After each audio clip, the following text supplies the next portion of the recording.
What's life like after endometriosis surgery 4 months on? How am I getting on? What are my symptoms? Let's have an update, including how I've been getting on with that dreaded post-op fatigue. If you've been following, you'll know that 4 months ago I had laparoscopic surgery with Mr. Denis Sepov, whom I'll be doing a Q&A with, so please submit your questions via the comments on these posts. Denis and 2 other specialists excised endometriosis from my pelvic cavity, my ovary, the back of my uterosacral ligaments, my pelvic sidewalls, my bladder, my bowel, which needed a resection, and higher up on my diaphragm. So it was major surgery. Now previously I've shared my bowel symptoms with you, my bladder symptoms with you, my diaphragmatic symptoms with you. That would all occur with menstruation. To summarize, historically I've experienced a variation of pelvic pain and swelling, lower backaches, heavy bleeding, painful bowel movements, changes in bowel movements, constipation, urgency, frequency, incomplete evacuation of bowels, shooting bumhole pain, lightning kind, bladder issues, mainly frequency and urgency, followed by the more recent symptoms of reoccurring UTIs. And there was also pain and discomfort with sexual intercourse. Moving higher up, the symptoms were upper abdominal swelling, painful digestion, acid reflux, and last but by no means least, the symptom that scared me the most, shoulder tip pain. Pre-surgery, I managed to mitigate my pain and digestive symptoms with an anti-inflammatory lifestyle. Elimination diet, supplementation, red light therapy, low intensity exercise, breath work, and so on. So I was managing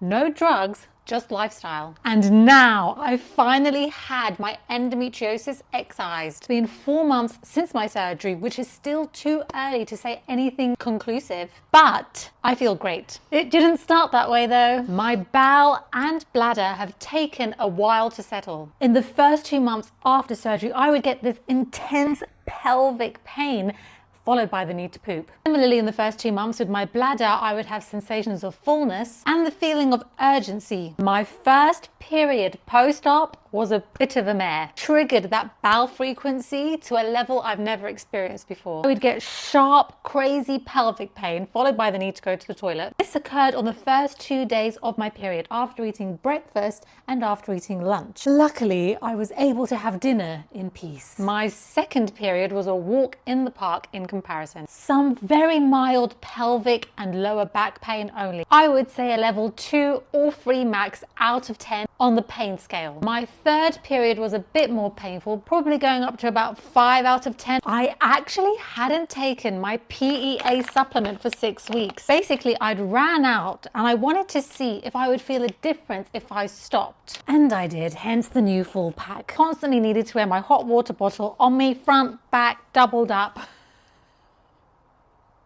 and was popping magnesium like there's no tomorrow. My fourth and most recent period wasn't painful. I was back on the PEA, had incorporated consistent red light therapy sessions and some cryotherapy, more on that later. I only really had pelvic discomfort. However, with every period, I've been experiencing that dreaded shoulder tip pain. If you've been following, you'll know that during my surgery, not all of my diaphragmatic endometriosis could be treated via laparoscopy. The majority was excised though. Spoken about this post-op pain with my consultant. He said it could well be post-op recovery pain given that the area's been treated, or it's leftover endo pain. The phrenic nerve spreads vast and wide. Jury's still out on that one, but in the meantime, we've agreed to monitor my endometriosis with MRI as I continue to remain drug-free for the time being. Another unexpected major symptom since my surgery is chronic fatigue. My God, I thought I knew fatigue, but I had no idea until this surgery. It's been awful, debilitating, depressing even. You're tired, you've got brain fog, you forget things, your mood is low, you have zero motivation for anything. It was up and down, and then it steadily got worse until I saw my osteopath 3 weeks ago, and oh my God, life